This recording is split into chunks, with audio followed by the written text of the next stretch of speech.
ici a été divisé en 3 parties. Je crois que c'est la première fois que le musée régional de Rimouski a une exposition d'une artiste sur 3 étages. Alors, c'est vraiment un privilège et puis on est très reconnaissant. Mais ça permet de faire des ambiances très différentes d'un espace à l'autre. On a respecté et non, par moment, la chronologie.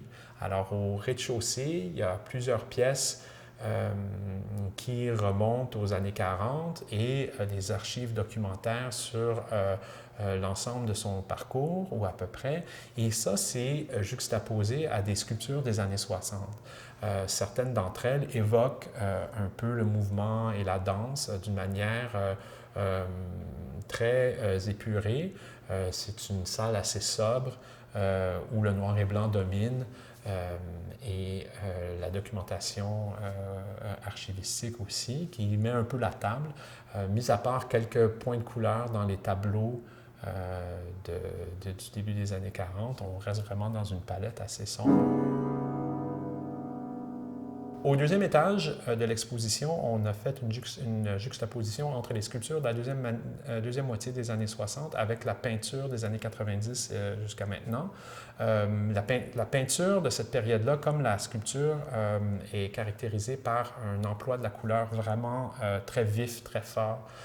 C'est vraiment un univers très imprégnant, d'une ambiance colorée, il n'y a pas d'autre moyen de le dire, et saturée, où les gestes de l'artiste nous relatent quelque chose sur pas juste la couleur, mais la manière qu'elle est faite. On voit ces espèces de coups de pinceau, ces touches qui apparaissent, qui font un peu écho à ces mouvements qu'on retrouve dans les sculptures, ces spirales, ces lignes parallèles, ou même ces éléments circulaires qui dégringolent.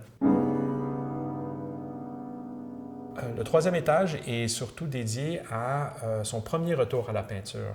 François Sullivan, après avoir exploré un peu l'art conceptuel et la performance au cours des années 70, retourne à la peinture en utilisant de la toile brute, des couleurs un peu rompues, des matériaux et objets trouvés, de la corde, du polythène, des pierres. Elle s'intéresse beaucoup aux gestes rituels. Et il y a un petit film à l'étage à cet étage où on la voit boucher et déboucher une fenêtre sur une île abandonnée en Irlande, des maisons abandonnées et en ruine. L'idée de boucher des fenêtres et déboucher des fenêtres, il y a quelque chose de rituel dans ça, il y a quelque chose d'un peu primordial, mais il y a aussi quelque chose de très relié au site. C'est qu'on bouchait les fenêtres dans plusieurs communautés au cours du 19e et même à travers le 20e siècle pour payer moins d'impôts. Plus que tu avais de fenêtres, plus que tu étais imposé sur ta maison. Mais tout ça pour dire que cette période-là de la peinture des années 80, début des années 80, cette période plus abstraite, bascule très rapidement dans une peinture expressionniste très vivante, très ancrée, moins dans le rituel, plus dans le mythe. Alors, c'est des figures mythologiques. Les tableaux qui sont présentés là viennent de son expérience d'un site au mont Nemrut en Turquie. C'était un site archéologique où il y avait d'énormes colosses, d'énormes sculptures qu'elle a